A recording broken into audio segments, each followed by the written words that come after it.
Across the West, established institutions are failing. Nowhere is this more evident than in the Church of England. Statistical projections put an end to the English Reformation in the UK by the 2030s, in Canada by the 2040s, and in America by the 2050s.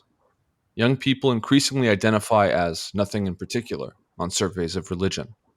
As Western culture ditches its last vestiges of the old religiosity, why and how could some young people find themselves drawn to a faith in a dead God? What does it mean to search for transcendental beauty, truth, and goodness in our spectacular society of black mirrors? To discuss this topic, we have three experts on the philosophy of religion and contemporary England, which will be the microcosmic focus of our study. Catherine, Esme, and Alina, would you like to introduce yourselves? So I'm Catherine. I do a PhD in political theory and I'm a Catholic convert, but I've also been very interested in Islamic theology as well. I'm Esme. I've recently graduated from SOAS in London and I've been studying religion, culture, and society, but I have a particular personal interest in Islamic theology, mysticism, and also the dynamics of spirituality in a secular world, looking particularly at the internet and how new spiritualities are emerging on sites like TikTok. So I'm Eleanor. The focus of my studies was the political economy and philosophy of Europe. I was raised as a low church Anglican and later became non-denominational Christian, and then I converted to Catholicism. Okay, so that's actually very interesting, Alina. I guess we should begin with you because I've sort of framed the episode around the decline of the Church of England, but as many people, who pay attention to these things will know, the decline of Christianity in the West across the board is common to all denominations or all sects. While some people would want to point to evangelical charismatic growth in Africa or in the global South, as it's called, there seems to be a really precipitous decline in Christian belief in the Western world. And your story is actually very similar to my own. I mean, I was growing up as a kind of dissenting, nonconformist, evangelical Methodist. And as I grew older, it basically became untenable for me for a variety of reasons. What it took for me personally to really come back to the faith and to take it seriously was not only a matter of can Christianity be defended rationally, but can I actually live it? And I don't want to put too much weight on all of you to talk about your own personal lives, but just as a young man, it's very easy to get caught up in the cycle of drinking, easy sex, drugs, whatever. I mean, Nietzsche was basically right about Christianity as an ascetic religion. In our culture, to what degree does asceticism even make sense? To what degree is mysticism anything more than a pejorative or a kind of escapist fantasy? Why would you try to commune with an eternal God when you can just drop LSD or whatever?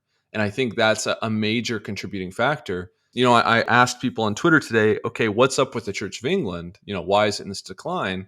And the most common response that I got was, it stands for nothing. It has nothing to offer. There's nothing there. And when I reflect on, a couple of weeks, my son is going to be baptized by Russian Orthodox in central France. And Metropolitan Callistos Ware talks about this very clearly when he speaks about he was going, he met the Russian Orthodox in London and he started to ask questions. And at Oxbridge, he was talking to somebody who said, oh, you can believe all that. I remember going to see someone I've just mentioned, Archbishop Michael Ramsey, in 1957. He was Archbishop of York at that time, and my uncle and godfather was the ecclesiastical advisor to the Archdiocese of York, and he didn't think it a good idea that I should become Orthodox, so he said, go and see Michael Ramsey. And Michael Ramsey said to me, why do you want to be Orthodox? And being young and arrogant, I said to him, because I believe it is the true Church of Christ. And he then took the wind out of my sails by saying, I believe that too.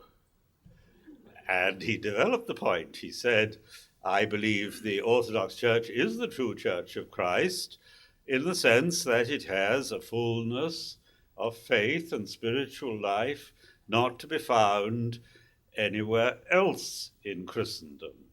But, he said, God has put you in the Anglican Church, and he's put me there too, and therefore we have to try to live out our vision of orthodoxy in the church where we are.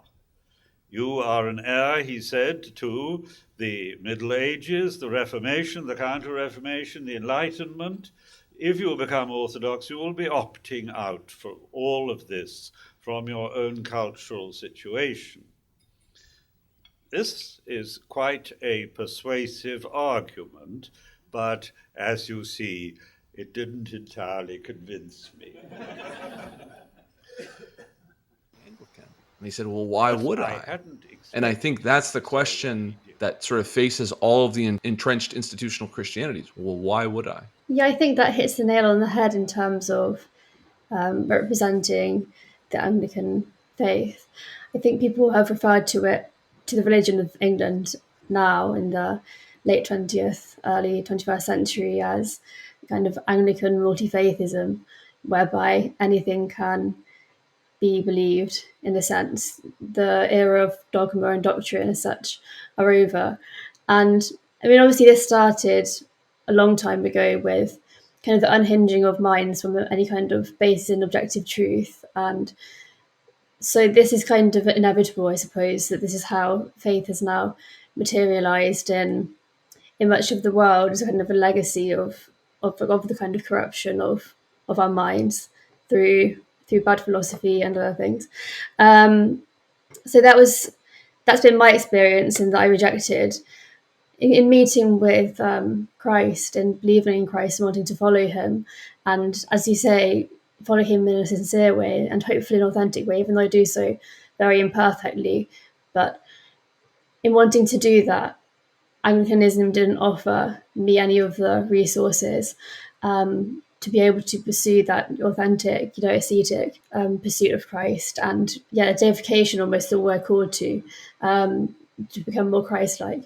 So it was really being nurtured through evangelicalism that sought the early church, and then that kind of nurturing time enabled me to find the Catholic Church, I believe is the objective truth. So that's my own kind of journey and how. Before we leave on that, I think it's interesting that you talk about having this charismatic or dynamic experience within evangelicalism, and there seems to be this. I don't want to call it a trend, but there are certainly examples of people who go through evangelicalism as a kind of stage on life's way. But there seems to be this issue with evangelicalism where it can get you to this point of understanding that you need to change your life, that you can't just live according to the world. But once it gets beyond that point of conversion to saying, okay, well, how do I really live? It kind of draws a blank. And the people that I know that are the most sincere evangelicals are missionaries. And it kind of makes sense when you think about the system of evangelicalism, because you are converted and now you're converting other people. And so in a sense, you're always staying in that moment of conversion, because, I'm converted and now I'm coming to Catherine, I'm coming to Esme, I'm coming to Alina, I'm bringing that moment to everyone that I know. Yeah, rather than your own ongoing conversion, which I think obviously, the more ancient forms of Christianity help us to do more, to help us to have a lifelong conversion, and to realize that, that instant that we become a Christian, we're not there yet, and we can't be confident. So that was a very big difference to get used to. I think I'm still somewhat in the evangelical mindset of, finding it easier to convert others than to convert myself.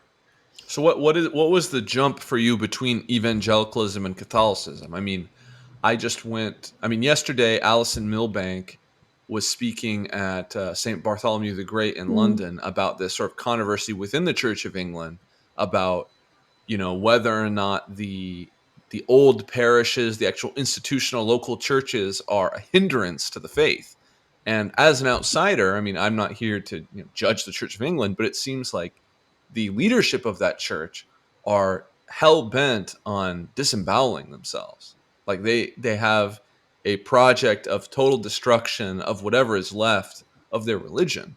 And when you see somebody like Milbank speaking, she has a passion, she has a real care. There's something real there in her faith that is tied to that local community, that real experience.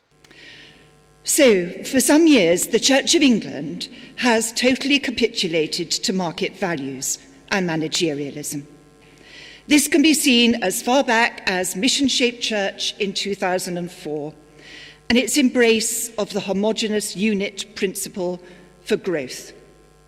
In theory, our church operates a mixed economy of parishes and fresh expressions, now renamed mixed ecology to make it sound nicer. Moreover, since Mission-Shaped Church onwards, there has been a tendency to view the parish like some inherited, embarrassing knick-knack from a great-aunt that you wish were in the attic.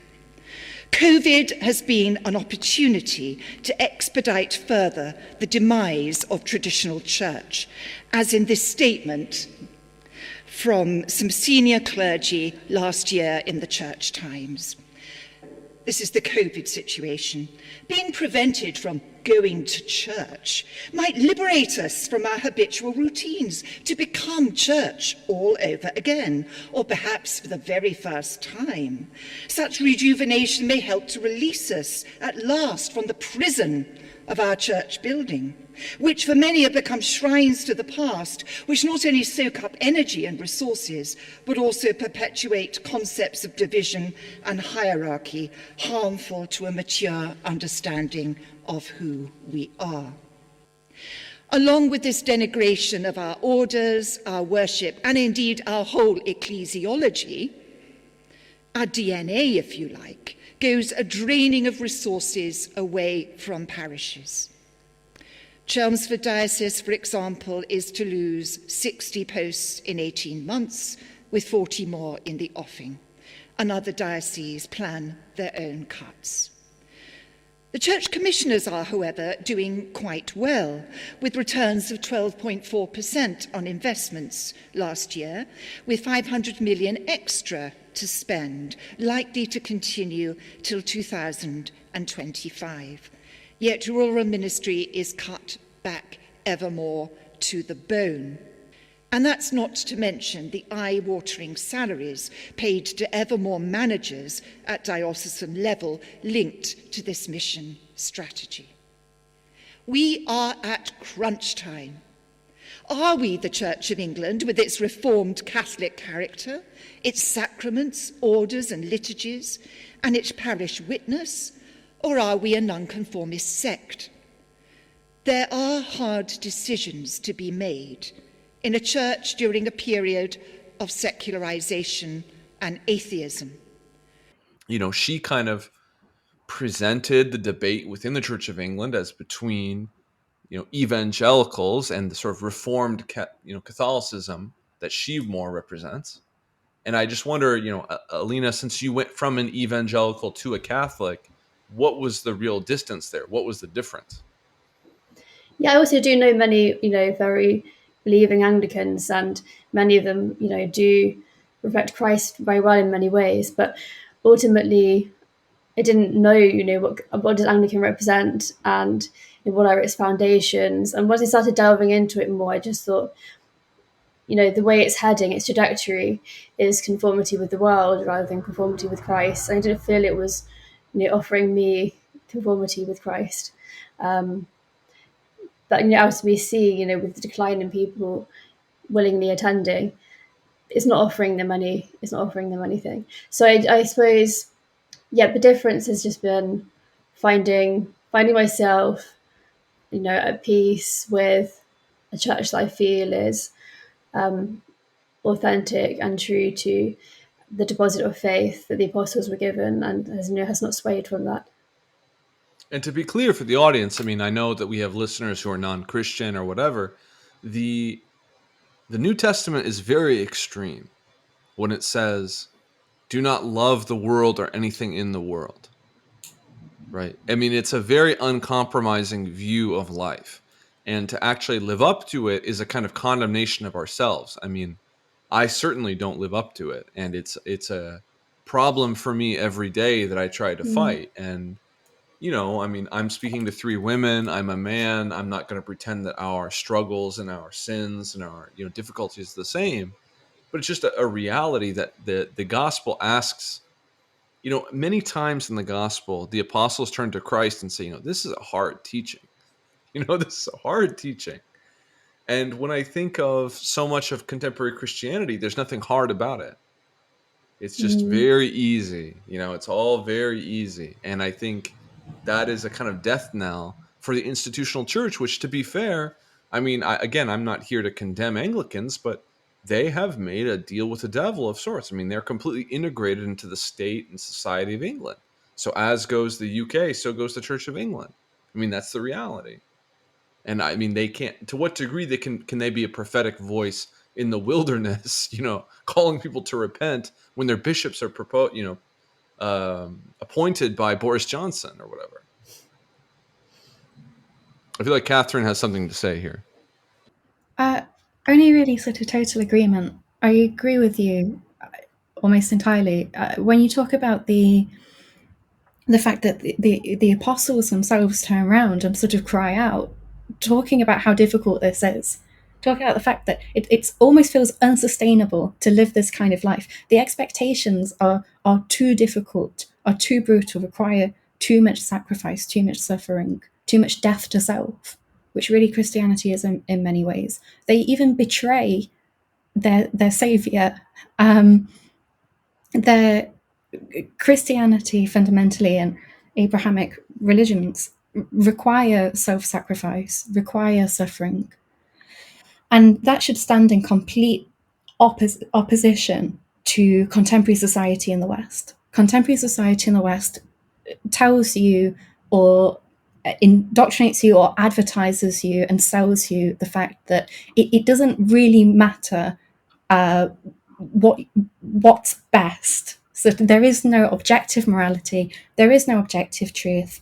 If you feel inclined towards a certain ideology or way of living or whatever it might be, then that's perfectly fine, and you can very easily buy into that. And the second that even more, you must participate, you must consume. Yes, exactly. You must consume. That's it, exactly.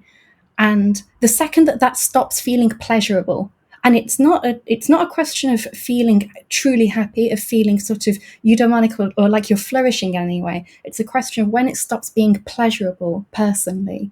That's when it's fine. You just move on to the next thing. You just purchase the next item. You just buy into the next sort of semblance of theology, whatever it might be. And so I think what contemporary society needs is a church which stands in total opposition to this kind of thought. And as much as I don't want to sort of beat a dead horse, and as much as there are entirely very devout Anglicans who I personally think deserve better, the Church of England is very worldly. The entire point of our religion is that we are told to take up our cross, and taking up our cross doesn't mean that we do certain things which are a bit of a pain and make us a little bit uncomfortable, but ultimately we get some kind of reward because of it. It means a total kind of annihilation of ego, a total annihilation of the self. And the Church of England all too often is indistinguishable from the society in which it operates. And so I just don't think it's not even the Church of England. You can go listen to the podcast, Who Killed Mars Hill, and you'll see that in American evangelicalism, you have even more rampant abuses. Every form of Christianity, as far as I can tell, is suffering from some degree of this problem. I mean, my own sort of adoptive tradition, Patriarch Kirill, go look up his photos with the wristwatches. It's not something that's totally foreign to any particular tradition. The Catholic Church is, last episode of Forums, we talked about all the issues going on with the Catholic Church. There's all kinds of issues going on. And I think, I was, not to bring this too much back to social media, but somebody, I think it was even John Milbank himself talking about the Church of England. I just said, if you would do communism as practiced in Acts chapter 4, every single parish across England would be filled. There'd be standing room only. But we don't do that. Mm. And I think that's kind of the fundamental condemnation of Christianity, is that we don't live up to the gospel. We don't live up to the New Testament. At least I don't. Mm. I think that I'm so sorry, Esme. I think that every single person falls short in Christianity in some ways. Who was perfect? Two. Each one of us is sinful. It requires, in my view as a Catholic, requires confession, requires sort of absolution. But the difference is, just as the apostles sort of fell short and the like, but they were always with Christ, and ultimately they were always sort of against the world, even if sometimes it was very, very difficult, and maybe they didn't feel as if they wanted to be, maybe it wasn't pleasurable. If I'm with a church which fails in some ways, but ultimately truly believes and instructs me towards an objective truth and an objective good, I feel like that is for a reason, as opposed to maybe certain kinds of churches or denominations who seem to fail and fall short, as we all do, understandably, but consider that acceptable, even desirable, if it makes them more like the society they're in.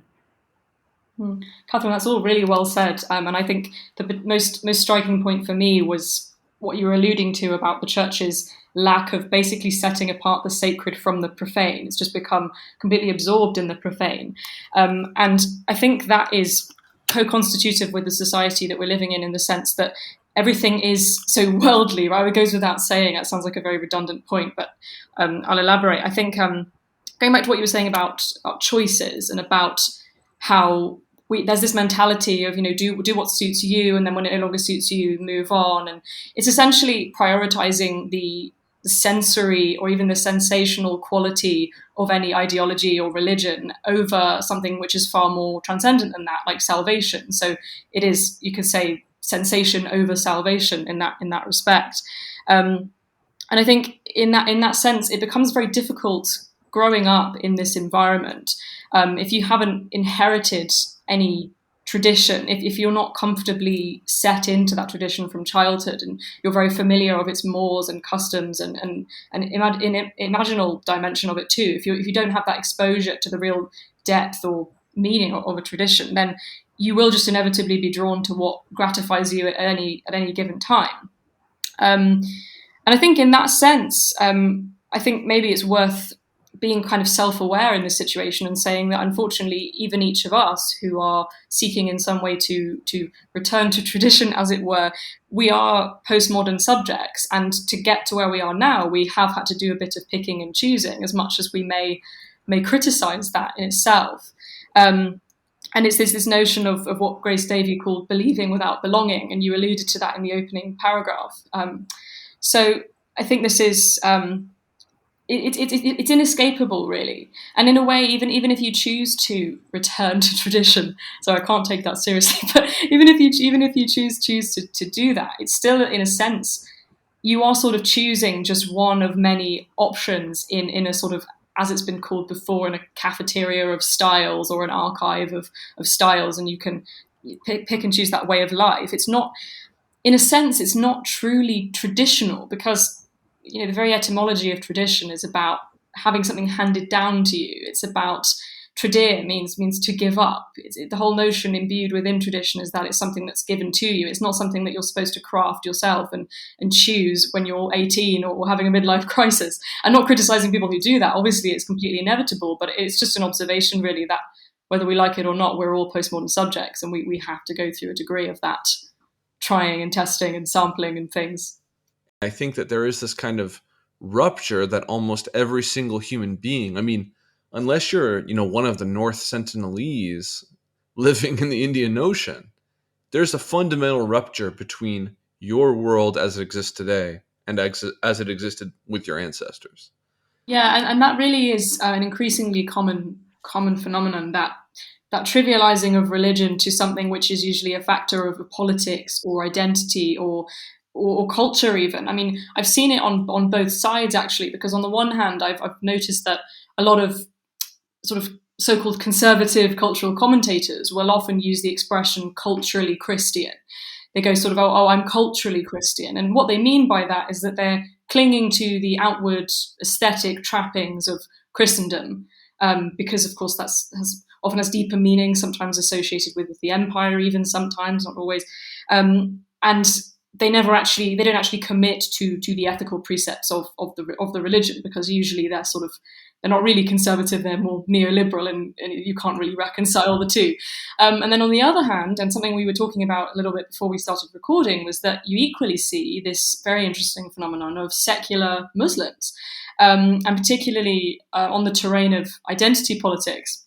There is this growing trend of a lot of people reducing their religion to their identity or to their culture, and then utilizing that in a context of political discourse, and sometimes even in more sort of Marxist discourse, sort of, as a Muslim, I am the oppressed, or things like that. And again, not to undermine that, but the point is that on both sides, whether you're a conservative Christian or a liberal Muslim, there is this reduction of religion to that very superficial level of identity and to the outward trappings.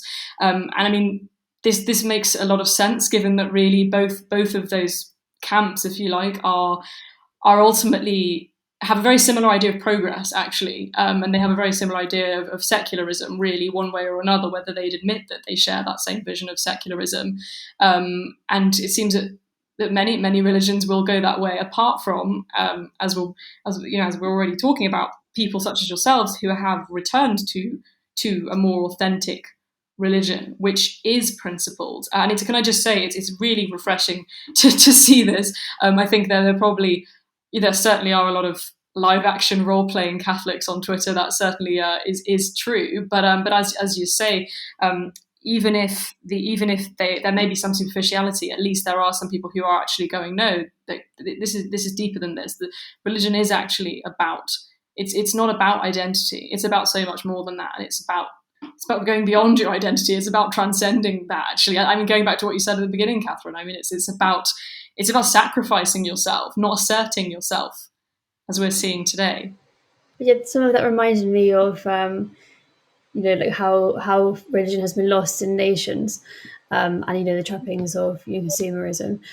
It reminded me of how lethal the concoction of the loss of chastity and sexual sin, combined with the lures of capital and money, how lethal those together are for nations. I mean, you have to look at Ireland recently, for example, where once everything pertaining to, well, the strongholds pertaining to chastity and to family were lost, at the same time as liberalization of the markets and growing wealth. Once those two things you're in harmony, then the church they're like some of the biggest threats to the church, very underrated sources of persecution, really, because they're so subtle.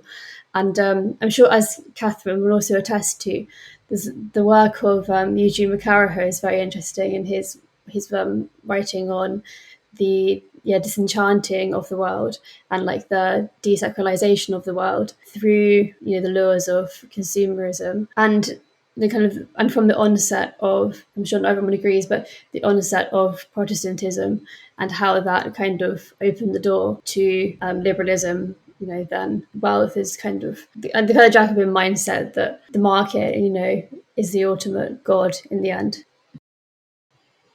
So something that's really distinctive growing up in the UK is this culture of doubt and skepticism that we have. And I think that explains to some extent all of our journeys, in the sense of we've all felt there's some lack of authority in the traditions that we have been exposed to, if any. I think, Elena, that was what you were alluding to with Anglicanism. There was sort of present, but not really, didn't assert an authority, or clearly not one that was strong enough for you to feel inclined to follow it. And I think that's partly to do with the weakness of those authorities in the first place. As we've said, a lot of Anglicanism has sort of fallen into a state of profanity. That sounds very polemical. Sorry, I'm not really in a position to talk about Christian denominations. But anyway, that's sort of what we've been observing. So it's partly it is partly to do with that. It is partly to do with the fact that the religious infrastructure that does exist here just isn't really strong enough, with the exception, I think, of some Catholic communities. Those are definitely on the rise, as you all know firsthand and are living. But I think the other problem, and I think the bigger problem, is that as subjects growing up in the UK, regardless of what's going on around us, we don't really take well to any kind of authority. We doubt all kinds of authority. And some people might praise this as being a legacy of the great Enlightenment tradition of Hume. Obviously, I don't like Hume or the Enlightenment tradition. But I think it's true. It has left a huge legacy, and that's only actually become amplified through sort of Nietzschean thought, and also to an extent, sort of strains of Marxist thought, which are undoubtedly present, particularly among younger generations, and all of these things combined, you've got that natural skepticism towards authority, which we just have innately, it seems, as British people. And then this more push towards it, especially in current discourses where it's like, no, you should question the traditions, you should challenge them. So all of these forces, none of them encourage you to align with the tradition. It's all doubt. That's the thing. It's doubt everything. And this is reflected quite interestingly in I saw a really interesting graph the other day. There's somebody on Twitter called Ryan Burge, and he makes pretty interesting graphs usually to do with religion and public life. And he made a graph, and it was what percentage of people from different generations believe in God without a doubt. And unsurprisingly, it was only about 30% of Gen Zs said they believed in God without a doubt. Now, firstly, I don't know exactly where this data is collected. I assume it was the Anglosphere. No, Burge is a very adept American sociologist, as well as an American Baptist. He's a liberal Baptist preacher himself. Right. Yeah. So I didn't actually know the background. I just see lots of these graphics on Twitter. So thank you for informing me of that. But I think the key thing for me when I read that statistic, I wasn't surprised, if only 30% of Gen Zs believe in God. For me, what was interesting was believing in God without a doubt. So what that shows is that, 70% of these people interviewed, they are infected with this real doubt, which I think proves sort of what I was trying to say. Do you all believe in God without a doubt? Sorry, say that again, please. Do you believe in God without a doubt? Unfortunately, well, these days I don't. Without a doubt, without a single doubt. These days, yes, I do believe in God without a doubt. But when I was younger, I myself was infected by that doubt because as I was trying to convey earlier, I and none of us are immune from this default secularism and skepticism. Without a doubt, I say yes because whenever I do have a small doubt, the tiniest doubt, I am instantly. It's rectified. Something will happen. It's really. You have a doubt. So mate. No, but the point is that even if there's like a. No, this is interesting though, because I think this is actually very interesting about this whole post-Enlightenment culture reality. Catherine, do you believe without a doubt? Yeah. No, I totally believe with doubts. But I can't believe that you're all telling me that you don't have any doubts. I'm open to doubting, and I allow myself to doubt, but it doesn't anymore hold any kind of purchase to me. It's immediately sort of rectified, long-term, short-term. I'm very fortunate to feel that way, obviously. And who knows, I might go through a great spiritual, a great sort of dark night of the soul to come. But I can confidently say that I do believe in God without a doubt. I suppose that's true for me as well. Like, I don't really doubt God's existence. I think that I am going to hell a lot. So, like, I doubt myself. Like, I think I'm definitely going to hell, at least for a while, But, like, as a universalist, it's not a total, like, maybe I'll go to hell for 100,000 years, or 1 million years. But I'm not going to be lost forever. So there is some kind of hope there. Is it not, a tenet of Orthodox mysticism in a way to live in hell but without despair? Is that not part of the... I suppose. I mean, I guess we're all in hell already. I've certainly seen that. And to kind of assume yourself to be on the path to hell is healthy for a Christian aiming for and aspiring to perfection. Sorry, Henry, do you feel like believing that about yourself purifies yourself in some kind of way? Does it morally instruct you to be... Without getting too personal. Of course. Like, I'm a man, and I have all of the foibles and failures of a man. My sin is never, it's not like hard to understand what my sins are. I mean, it's very obvious. So, in a sense, I'm kind of just a crass, fleshly being. I'm not very spiritual, but I would prefer to be. But at the same time, I would prefer not to be. It's a kind of, I mean, now we're getting really into the concept of hell, but I really believe with St. Isaac of Nineveh, the Qatari mystic and subject of the first episode of Forms, that hell and paradise are subjective conditions of God's presence, and that the all-consuming fire of God shall be all in all, as St. Paul says, and that the suffusion of God's presence, right, to those who love him will be experienced as the true love that it is, and to those who hate him will be a kind of a torment, right? And, on the last day, I don't know on what side I will stand, right? As I said, I'm a universalist, so I believe that eventually every knee shall bow and every tongue shall confess that Jesus Christ is Lord, and that all shall be reconciled to God, and that evil really will be overcome.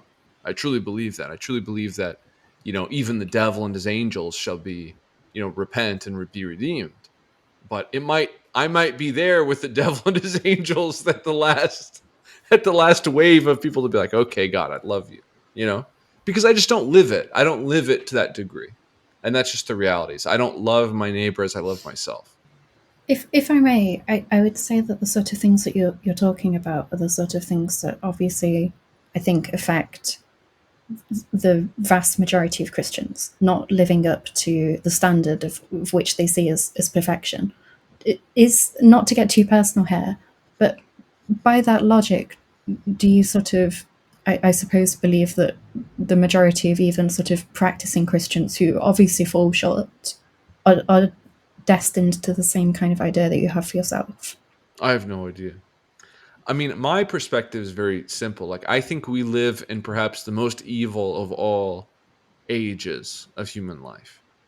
When I consider what is the United States of America, Temujin, when he led the horde, they had to butcher men, women, and children by hand. How many people could you butcher with a knife by hand in a day? I think there's a real limit there. I think you could not just, do 1,000 people yourself. I mean, you would be tired. Your arm would be tired. How many throats can you really cut, right? Americans can send a small team of men and glass a city in an instant, right? The amount of evil that is present in the American empire is completely without precedent. So when I think about the present, I just think that we're lost in a kind of dark age of unconscionable evil. And I'm a definite participant in that. I don't know what more to say than that. I just feel like this sort of the evil of the present age is so extreme that I don't know who can stand. I mean, if you read the Psalms, it's very clear, who can who can sit upon the mount of the Lord, who can sit upon the holy hill, even he that leadeth an uncorrupt life, right? Who leads an uncorrupt life? I have a few friends currently retreating to the religious life, enclosed cloisters, and I think they have realised this. They've realised that it is extraordinarily difficult to attain to perfection, and without doing so, and I mean, not to be too, just like be too personal again, but I felt that way. I felt as if I ought to do that soon after I converted, to avoid the snares of the world and to attain to perfection. But then there have been times when I've been arrogantly thinking, oh, I pray, a rosary as much as I can, and I do this and that. It's all right. I'm all right here in the world. But then it kind of strikes me that actually, I have such a long way to go as still. So the world is very difficult to, because not only do we have the temptations, but we also have distractions, and I think the distractions are sometimes worse, like a worse obstacle for attaining perfection, because sometimes the temptations can be purifying, but the distractions can simply, be a real snare that we underestimate. So I think this will increase among people who are believing. There will be perhaps more people who become hermits and cloistered as a percentage of Christians than there are now in the future, because it'll be so difficult to live in the world. I think that'd be an incredible blessing. I mean, I have spent relatively limited amount of time among monks and nuns, but when we look at forms of life available today to people, the monastic form of life is a really strong contender, and I hope it makes Well, a comeback. I think it's as you've been touching on. It's not surprising really because it does feel like you have to do one extreme or the other because the current climate is just not conducive to spiritual progress, and you do think, well, perhaps the answer is to completely seal yourself off because it's just left, right, and centre. There are, as we said earlier, I actually just want to qualify the question about doubting the existence of God because for me, I don't doubt the existence of God. I don't. However, I do sometimes doubt to what extent should my consciousness of God be involved in my life. I think that's the biggest struggle for me. Sometimes, you go through time. Even this maybe this is. I actually have been wanting to discuss this with people for a while. So sometimes I feel very guilty about listening to music, and I have this. I think one of my it's not really a vice because I don't think it's bad for me as such, but I will often just here's some music and I will start kind of dancing and be very animated. And I feel guilty about it. I think I felt almost like I was worshipping the song, or I was worshipping the experience of almost that kind of ecstatic. And I think perhaps in that respect, I'm sort of influenced by certainly some quite what you might call kind of Puritan readings of Islam, perhaps, and also there's a really fantastic articulation of this concept by Seraphim Rose, this notion of prelest. It's not his term, of course, but he talks about it a lot, and it's this idea of being lured in by these sensations and by these sensory stimulations, basically, and treating those as being spiritual experiences. I'm incredibly wary of that, and I think to go back to that question you asked, because it is very relevant to what we were just saying, the modern world presents so many of these opportunities for prelest, for these sensory distractions, to the extent where it becomes very hard. Not only it becomes hard to follow religious life, but it becomes really hard to actually work out, well, how do you mediate a religious life, even if you're set on living one? How do you mediate that with things which you've been taught from a very young age are good for you because they're pleasurable? It's really. But I think it's important not to conflate modernity with this sort of crass hedonism of popular culture. I mean, you look at Hunt or Rossetti or any of these men and their paintings, right? The awakening conscience, when she looks through the window, what is she looking at? What is awakening her conscience? It's the tree. It's nature itself. A simple rejection of modernity won't do, right? That's no solution at all. We have to be able to take what's good from the French philosophe and move forward with the good, rejecting the bad. And I think when you think about music, for example, I mean, look at the Psalms. The Psalms are full of music, right? I think there is something really true in that and something important. Esme, it's really interesting what you were saying about listening to music, because I remember when I was about 19 or 20 or so, talking to a young woman from the Islamic Society at university. And I remember having this conversation with her, and she was like, I'm from a Muslim family, but it's only over the past year that I've become really, truly devout. And I was talking to her about what prompted this. And she said, I was just obsessed with listening to music, just constantly. I loved listening to music. I did it all the time. It took up a huge amount of my time. It was a huge distraction for me. I loved it. And I turned around and I realized I wasn't paying enough time with my family or with God or with this. We actually had a lunch on Sunday, which was a real combination of people. We called it a Neoplatonist lunch. Esme was there. I don't know if she would actually identify as a Neoplatonist, but we had Esme, and then we had some Protestants and Catholics, and but that was actually a first for me in the sense of actually instigating, a meetup with how many of us were there? Like 10. That's I think that was probably the first time that I've actually done something like that and actually been with a large group of people like that. Because again, I'm very sort of self-aware about saying this because I'm aware I often do criticize the sort of atomized nature of modernity, but alas, I can't help the fact that actually is kind of the case in terms of how I interact with people and how I reach out with different faiths and how I have dialogues with them. It does tend to be very, very online, as they say, and I think I think that's the hardest part, and it's another aspect of what I was touching on earlier about the lack of authority of a given tradition, because it's so easy to just algorithmically kind of swing to different traditions and to different communities online.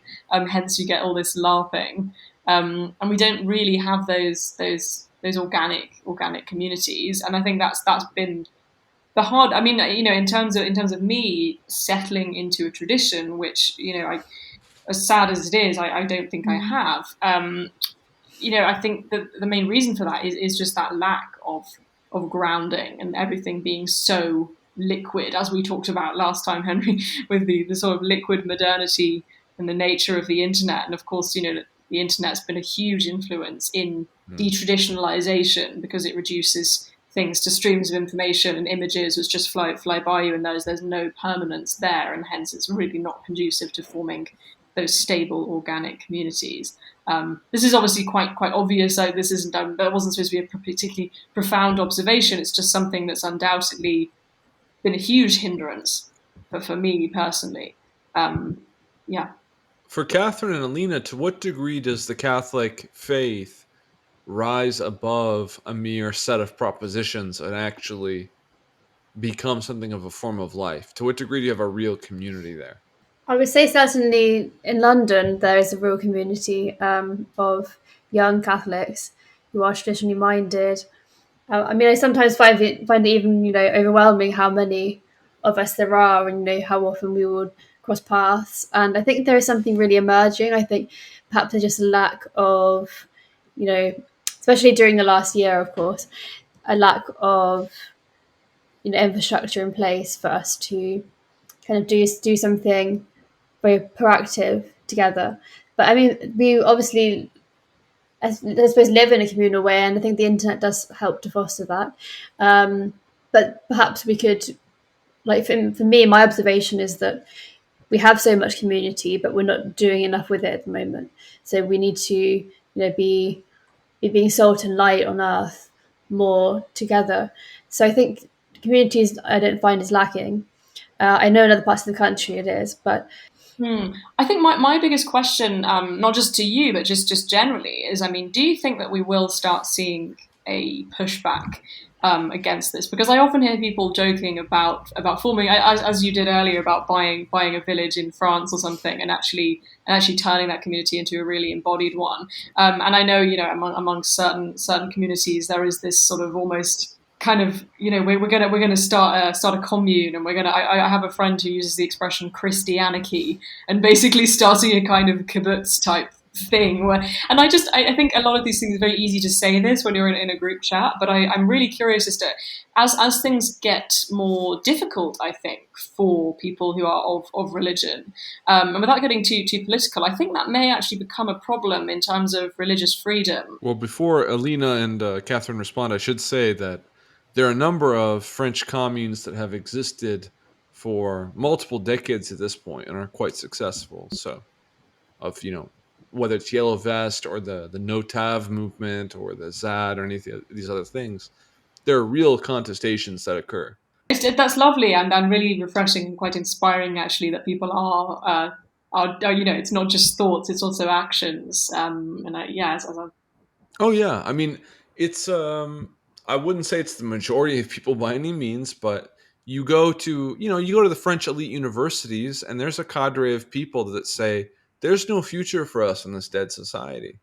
This doesn't work. you may have heard of an article that was published in The Atlantic a while ago called St. Mary's, Kansas and Christian Withdrawal.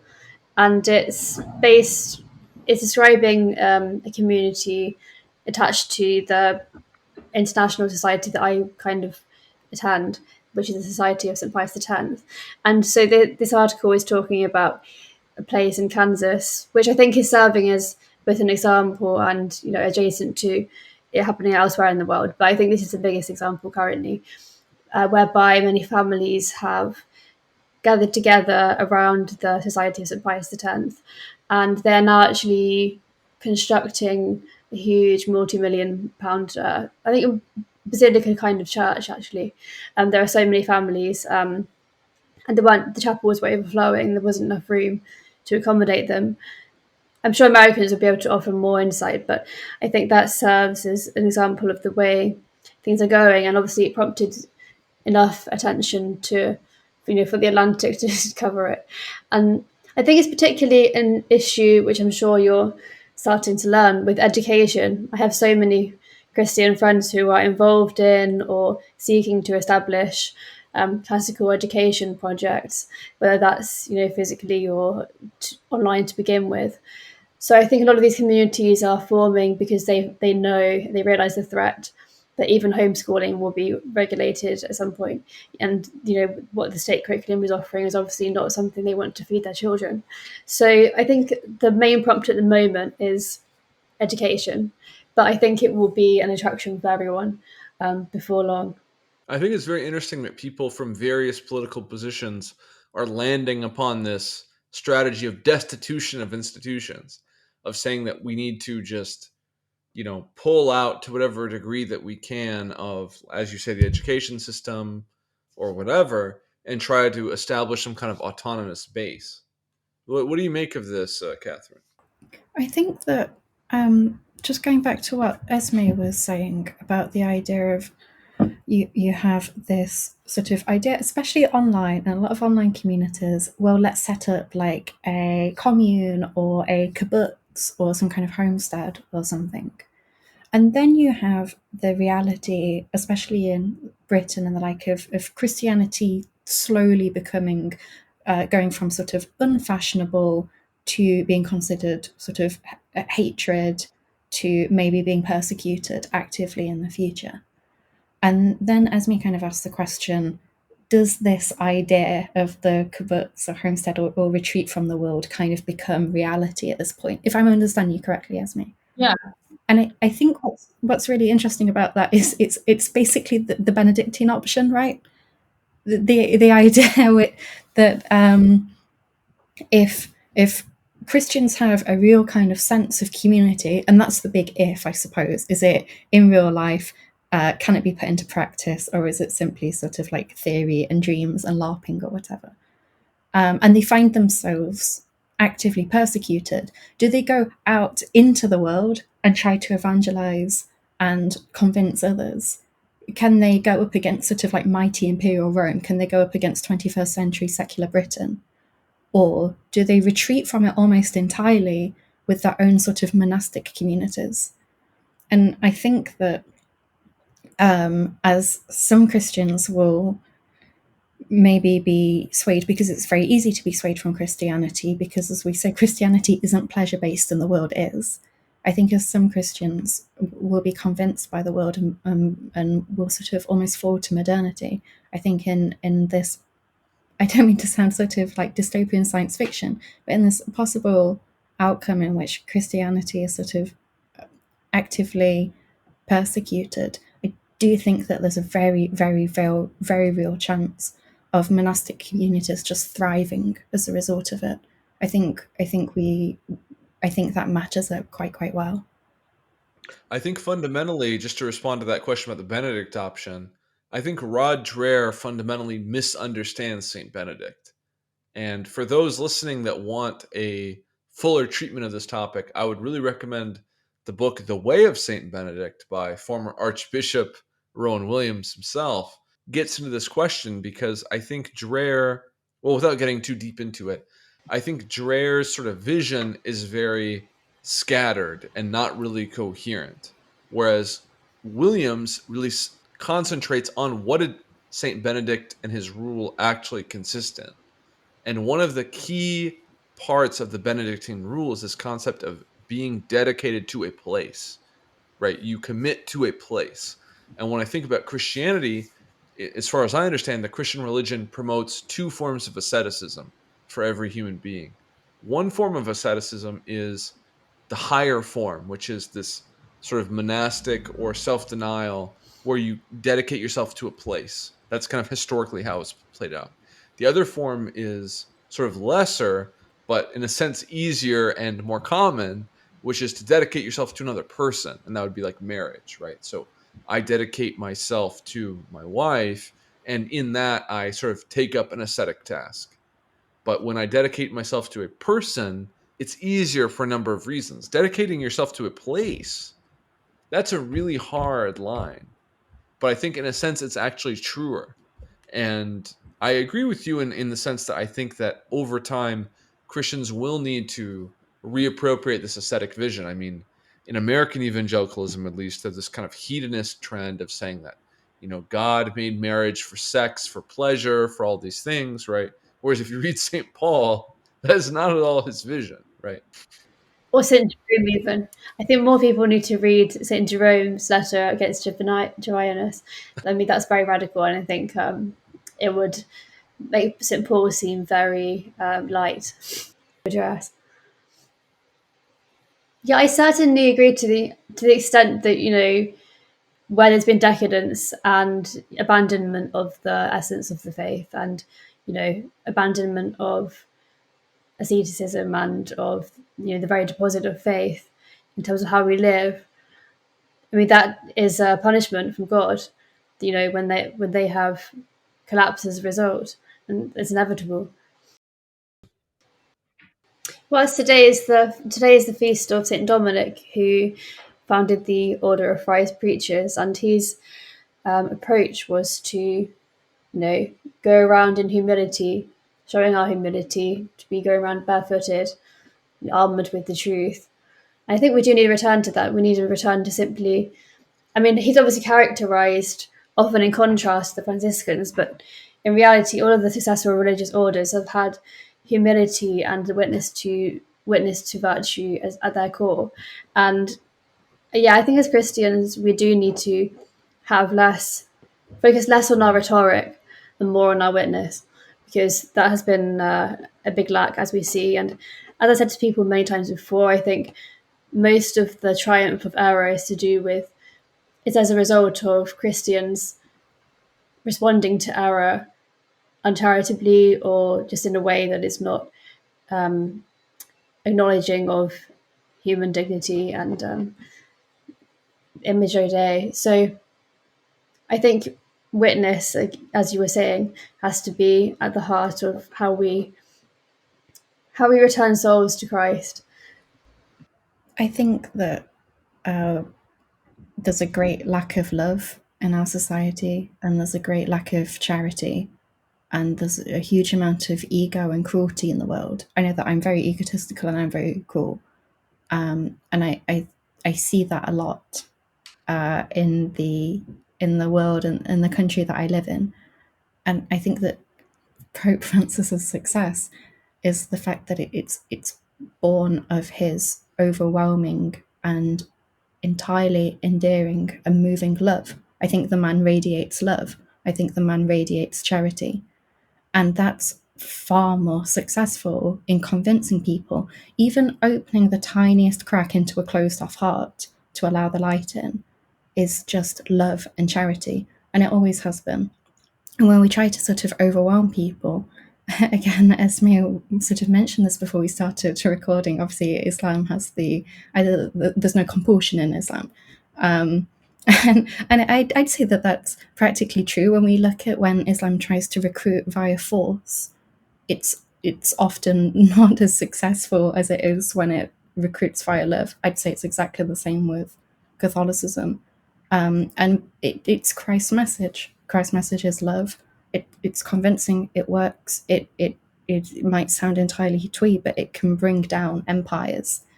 And when we sort of go barefoot into the world and humble ourselves and give instead of sort of consume, I think that we live a far more Christian life, a far better life, a far more loving life, and a far more convincing life to others. It reminds me of a quotation which I often researched into its validity, and as far as I can tell, I think it is valid, which is from Napoleon Bonaparte, which was Alexander, Caesar, Charlemagne, and I founded empires, but on what did we rest the creations of our genius? Upon force. Jesus Christ founded his empire upon love, and at this hour millions of people would die for him. And I think this comes back to Henry's point about Christianity is, in a sense, a death cult, and what ultimately matters is how we are at the end of our life, and love is what leads us to being in the perfect state. And love is more powerful in leading souls towards that as well. It's really interesting for me to hear two people who are sincere in their beliefs, because there is a lot of superficiality on the internet, as we've touched on, and so even though I may not share the same theology as you and the same views as you, I think that's what is so important, just to hear that, to have these conversations and to be orientated around these principles that we do fundamentally share.